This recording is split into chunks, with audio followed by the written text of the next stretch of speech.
Assalamualaikum warahmatullahi wabarakatuh. Balik lagi sama gue Dimas Syar dan pastinya di channel gue. Aduh. Capek banget bro, gila. Aduh, hari ini penuh dengan riding anjir.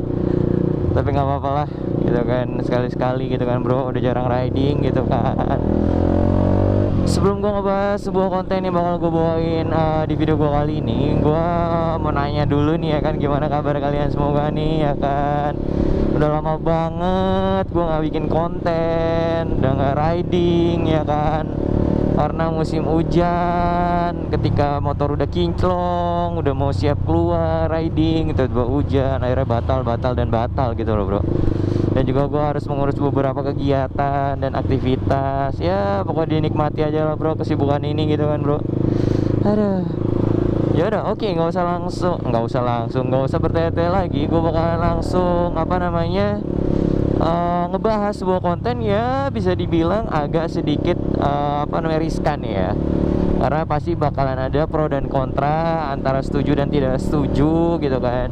Tapi di sini gue akan bahas secara ringan dan secara tipis-tipisnya aja gitu kan. Gue bukan ingin membuat video ini dengan tujuan untuk menjelek-jelekan, enggak sama sekali bro. Tapi gue di sini pure sharing akan pengalaman gue. Jadi kalau misalkan kalian punya pengalaman juga tentang apa yang gue bahas di video gue kali ini, lo bisa tuang ini di kolom komentar ya bro. Oke, langsung aja nih bro. Gue kali ini akan ngebahas tentang sebenarnya lebih baik mana sih, lebih prefer mana sih antara bengkel resmi dan juga bengkel biasa ya bro. Nah ini kan rada-rada pasti lo punya pilihan lah ya, dan punya pengalaman masing-masing gitu kan bro. Jadi gue ngebahas video ini tuh bukan berarti gue ingin menjelekkan salah satu pihak atau kedua belah pihak, nggak sama sekali bro gitu. Jadi gue benar-benar pure sharing. Sebenarnya lebih prefer mana sih gitu kan, kalau misalkan kita mengalami kendala di motor, mendingan ke bengkel resmi atau ke bengkel biasa gitu loh bro. Oke, gue bakal sharing pengalaman gue gitu kan bro, terkait dengan pengalaman gue mengenai bengkel lah ya gitu kan. Karena tuh gini bro, gue sering lah ya ditanya, maksudnya bang bengkel langganan atau bengkel kenalan lo di mana sih, lo biasa ngebengkel di mana sih gitu kan. Kalau bro, sebenarnya gue tuh jujur gue pribadi, gue tuh masih nyari-nyari bro. Maksudnya bener-bener bengkel yang tetap banget, dimana tuh gue bener-bener bisa percayain motor gue gitu. Tapi sejujurnya ada sih waktu itu bengkel gue udah percaya banget lah gitu. Gue udah nggak ragu lagi gitu lah ya. Taruh bro, Bismillahirrahmanirrahim. Ada, cuma kan karena gue tuh sebenarnya baru pindah ya bro. Ya 2 tahun ini tuh gue baru tinggal di daerah yang sekarang gue tinggalin lah, belum lama gitu. Jadi gue tuh karena gue pindah rumah, jadi gue tuh udah susah banget gitu untuk ke bengkel yang biasa gue datengin gitu kalau misalnya ada trouble di motor gitu kan. Ya udah lanjut ya bro. Jadi gue tuh belum, sampai sekarang tuh belum nemu lah ya bengkel yang dimana nggak jauh dari rumah, terus juga bengkel yang bisa gue percaya gitu kan. Tapi gue akan share pengalaman gue gitu kan bro. Pertama, pengalaman gue di bengkel-bengkel biasa ya bro, bengkel biasa dulu gitu kan. Nanti gue akan bahas di bengkel resmi gimana. Karena jujur tadinya tuh gue punya mindset gini, gue tuh lebih percaya bengkel resmi gitu bro dibanding bengkel-bengkel pinggiran gitu lah, bengkel biasa gitu kan bro. Tapi karena ada beberapa kejadian yang nanti bakal gue ceritain, dan gue akhirnya pengen cari yang lain gitu bro, jangan bengkel resmi gitu kan. Tapi gue masih suka ke bengkel resmi gitu lah ya, maksudnya servis-servis gitu. Nah gue langsung bahas ke bengkel biasa. Jadi kalau misalkan kita diskusi di forum, misalkan kita nanya ya bro, misalkan gue sering banget lihat, bang kalau benerin kerusakan A gitu misalkan, mendingan ke bengkel biasa, bengkel resmi ya gitu kan. Pasti itu mayoritas pada bilang mendingan ke bengkel biasa gitu kan. Cari yang terpercaya gitu kan, soalnya biayanya juga lebih murah. Terus juga biasanya kok bengkel biasa itu kalau misalkan montirnya atau mekaniknya itu bener-bener cinta sama dunia motor, dunia otomotif, orangnya tuh bro, telaten gitu ya, detail orangnya gitu bro. Jadi banyakan tuh gue dapetin orang lebih prefer ke bengkel biasa karena biasanya lebih murah, orang-orangnya katanya mekaniknya juga nggak asal-asalan gitu kan, bener-bener menguasai. Tapi gue pernah juga bro, apa namanya, kejebak lah ya, karena emang apa, gue nyoba-nyoba sih gitu kan, nyoba-nyoba ke bengkel biasa, padahal rame banget gitu loh bro, rame. Dan gue tuh datangnya pagi-pagi banget supaya ya nggak terlalu rame gitu kan, adalah deket daerah rumah gue gitu. Cuma pada saat gue benerin apa namanya, benerin salah satu kerusakan di motor gue lah gitu, komponen-komponen ringan sih sebenarnya, tapi ya gitulah, nggak lama ada kerusakan lagi gitu. Terus pas gue konsultasi di bengkel gue yang selanjutnya, ternyata ada kesalahan pasang. Terus juga ya sebenarnya gini sih bro, kalau kesalahan-kesalahan kayak gitu pasti ada aja lah ya, namanya manusia gitu kan bro, bukan robot gitu, pasti ada aja lah yang tidak apa ya, kurang teliti dikit gitu kan. Tapi kalau misalkan gue bahas kelebihan dari bengkel biasa, asal lo milihnya tepat dan lo cari apa namanya, biasanya itu kan ke bengkel biasa kalau udah proper gitu kan, udah rame, pasti punya sosial medianya ya bro. Lo bisa cek aja sosial medianya tuh testimoni gimana orang-orang yang kesana gitu kan, feedbacknya positif atau enggak gitu kan bro. Biasanya lo bisa cek di sana. Terus juga kadang kelebihan dari bengkel biasa adalah ketika kita mengalami kerusakan nih salah satu komponen lah ya gitu kan, gue nggak bisa bilang apa lah, pokoknya salah satu komponen gitu kan bro.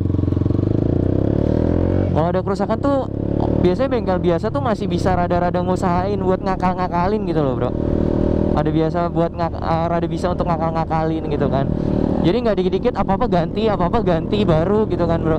Nah kadang yang bikin apa namanya, yang bikin kita keberatan kan, sekiranya oh masih bisa dibenerin tapi kok malah disuruhnya diganti gitu kan bro. Jadinya tuh kayak rada apa ya, ngeselin gitu loh. Maksudnya dana kita udah kepas nih ya kan, malah di luar ekspektasi gitu, jadi dananya lebih gitu loh bro. Kita harus spend duit lebih banyak lagi. Intinya lo cari yang terpercaya, pasti lebih puas lah ya. Pasti lo dapat kepuasan, bukan lebih puas ya. Kalau misalkan gue ngomong ini bukan berarti bengkel resmi jelek gitu, enggak. Nah intinya kalau misalkan positifnya dan negatifnya dari bengkel biasa seperti itulah ya. Kalau misalkan lo nuntut yang perfect gitu kan bro, kadang juga kita sebagai user gitu, kadang ada beberapa user juga yang pengennya cepet, maunya beres cepet, terus maunya murah gitu kan bro. Nah sedangkan yang namanya manusia gitu kan, dituntut untuk perfect ngerjain barang orang, tapi karena di deadline waktu gitu kan, jadinya juga pasti ada yang kurang teliti dikit gitu kan, ya wajar lah kayak gitu. Nah sekarang gue beralih ke bengkel resmi ya bro. Gue punya pengalaman ke bengkel resmi, ini nggak ngenakin banget sih bro. Nggak ngenakinnya apa, karena gini, gue pernah benerin komstir motor gue di bengkel resmi. Itu tuh body semua dibuka semua bro. Kan motor gue motor firing ya, ada PR juga kan. Kalau misalnya kita ngebongkar firing semua, depan dibuka semua, anjrit sumpah ditelanjangin motor gue. Dan menurut gue kayak terlalu berlebihan sih menurut gue, karena gue nemuin bengkel-bengkel biasa yang benerin komstir tanpa harus ngebuka firing gitu kan. Tapi itu benar-benar harus dibuka. Oke lah kalau misalnya teorinya atau SOP-nya seperti itu nggak masalah ya. Tapi yang bikin gue kesel adalah kerjaannya malah jadi nggak bener. Nggak benernya apa bro? Jadi waktu itu pada saat gue mau ganti komstir motor gue, itu stok komstirnya itu kan nggak ada ya di bengkel itu. Terus gue bilang sama mekaniknya lah, boleh nggak apa namanya, gue lo sini dulu bro, takutnya konten gue udah kelar duluan, gue udah mau nyampe. Ya kita konten dulu. Nah jadi gue bilang sama si mekaniknya atau kepala bengkelnya lah, gue boleh nggak bawa barang dari luar gitu kan, gue masang di sini boleh nggak gitu, boleh nggak bang gitu. Kata dia boleh ya kan, cuma nggak tahu apa emang Yamaha boleh atau nggak kayak gitu. Cuma yang jelas gue pernah kayak gitu, bawa barang dari luar terus gue pasang gitu di situ. Nah dari situ, padahal gue pakai komstir ori Yamaha gitu kan bro, itu tuh benar-benar ditelanjangin motor gue, benar-benar dibongkar semua. Sampai baut-baut gue pada saat gue sampai rumah baru ngecek lagi, baut-baut gue ada yang nggak ada gitu kan. Pokoknya kalau udah bongkar-bongkar kayak gitu tuh gue ngerinya gitu bro, baut-baut kalau nggak lebih ya kurang gitu. Aduh ngeselin dah pokoknya gitu. Nah dibongkar lah, singkat cerita udah dipasang ya kan. Nah terus waktu itu tuh gue pada saat itu gue pengen coba komstir bambu ya kan, karena gue udah beberapa kali pakai komstir biasa tapi itu nggak awet gitu kan. Nah kata dia tuh juga montirnya tuh bilang, mekaniknya bilang iya komstir bambu lebih kuat katanya gitu. Gue di sini nggak akan ngebahas kelemahan dan kekurangan komsir bambu ya bro, gue fokus ke bengkelnya aja ya, karena kalau misalkan dikupas emang ada kelebihan dan kekurangannya gitu kan. Nah dari situ kan gue misalkan beli komsir kan pasti kan sepaket ya bro, ada atas sama bawah gitu kan, komsir bagian bawah sama atas di sini yang dekat segitiga gitu kan, itu tuh gue beli gitu kan. Nah terus pada singkat cerita pas udah dipasang, gue tinggal ya bro, gue nungguin cuma sampai beberapa jam lah gitu, soalnya lumayan lama gitu kan bro. Karena gue tinggal dulu ke rumah karena nggak jauh dari rumah gue.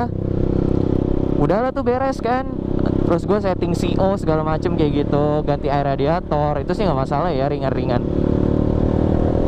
Tapi pada saat gue sampai rumah, oke lah udah bener nih ya kan, itu tuh nggak nyampe sebulan lah bro, kurang lebih ya 4 minggu kurang lah gitu, 25 harian gue pakai. Karena gue tuh selalu bro kalau ada kerusakan terus gue ganti, gue pasti catet tanggal-tanggalnya kapan gue ganti. Itu gue semua barangnya, mereknya, apa aja part-part yang gue ganti di motor gue tuh gue catet di notes di handphone gue, terus gue kasih tanggal, jadi gue tuh tahu bisa kontrol kapan sih gue ganti, tahan berapa lama sih ini barang gitu loh bro.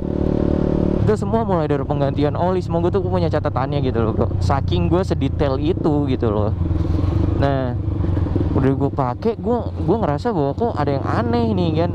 Katanya komstir bambu kuat, kata dia bisa umurnya tuh tahunan lah gitu bro, bukan bulanan lah gitu, tahunan kata dia gitu. Dan gue ngeliat review-review juga iya, cuma emang ada kekurangannya gitu kan. Nah terus gue rasa oh mungkin udah oblak nih ya kan, padahal gue jalanan yang gue tempuh nggak yang ancur-ancuran gitu. Nah terus gue coba bongkar lah tuh sedikit di sini, gue mau kencengin tadinya, tapi gue iseng gue buka kali aja kenapa nih komstir, apa minta ganti. Gue cek di atasnya, komstir atasnya ini bagian atas itu komstir standar bro, padahal kan gue ganti bambu ya, komstir bambu. Nah terus pada saat gue cek, kok yang atas komstirnya komstir gue yang lama gitu loh. Jadi pada saat gue ke bengkel, langsung di situ gue bawa ke bengkel kan bro, bengkel dekat rumah gue. Emang biasa sih gue ganti-ganti di situ. Tapi karena gue waktu itu bongkar komstir, gue nggak ke bengkel yang biasa gue datengin gitu kan. Jadi kan dia rada sulit, nggak ada pedok segala macam, namanya bengkel biasa gimana sih bro gitu kan. Gue minta tolong lah tuh bongkarin, ternyata yang bawah komstir bambu, yang atas komstir biasa.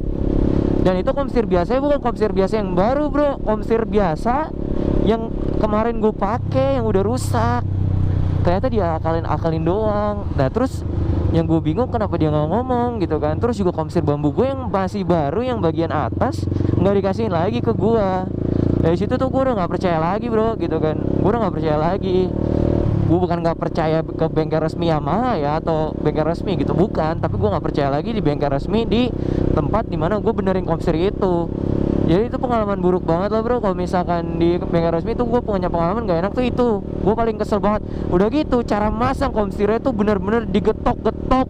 Gue sampai ngeri rangka gue penyok atau apa gitu kan. Karena kan komstir bawah ini kan nyambungnya ke rangka ya bro. Gue tuh ngeri banget gitu loh. Itu getoknya tuh bener-bener yang kayak lu kesel, emosi gitu, gimana sih. Gue tahu sih emang masang komstir bambu emang rada PR gitu.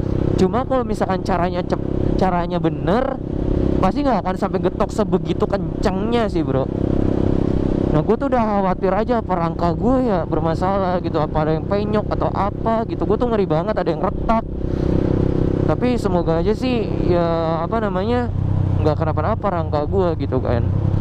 Dan akhirnya ini nih bro, belum gue ganti sampai sekarang. Belum gue ganti komstir gue sampai sekarang, karena gue masih nyari bengkel yang tepat. Gue udah nemu sih di sosmed gitu kan, bengkel yang recommended buat ganti-ganti komstir tuh. Jadi emang bengkel tuh dipercaya banget buat khusus ganti komstir gitu. Cuma gue masih rada jauh dari rumah, gue belum ketemu waktunya gitu, dan budgetnya juga gitu kan. Nah pokoknya gitu loh bro, pengalaman gue gak enak di bengkel resmi. Tapi ada juga bro sekarang bengkel-bengkel resmi yang benar-benar mengedepankan SOP-nya, mengedepankan fasilitasnya. Adalah bro, gue gak bisa sebut Yamaha cabang mana, yang jelas itu udah terkenal banget. Gue sempet servis di situ dan pelayanannya oke banget gitu. Pelayanannya oke, mekaniknya juga apa namanya komunikatif lah gitu bro. Dia bisa diajak ngobrol gitu, sharing gitu kan bro. Ya maksudnya gue kan vlogger nih, gue pengen dapat informasi-informasi baru yang nggak gue tahu. Nah dia tuh welcome banget gitu kan. Nah jadi nggak, sebenarnya jangan sampai pengalaman bengkel resmi di salah satu tempat yang membuat kalian kecewa jadi bikin kalian nggak percaya, oh bengkel resmi jelek semua. Nggak gitu sih sebenarnya, jadi tergantung orang. Gue share pengalaman ini karena gue punya pengalaman gak enak dan punya pengalaman positif juga gitu. Jadi selebihnya gue ceritain, gue kasih keputusan ke kalian semua ya bro.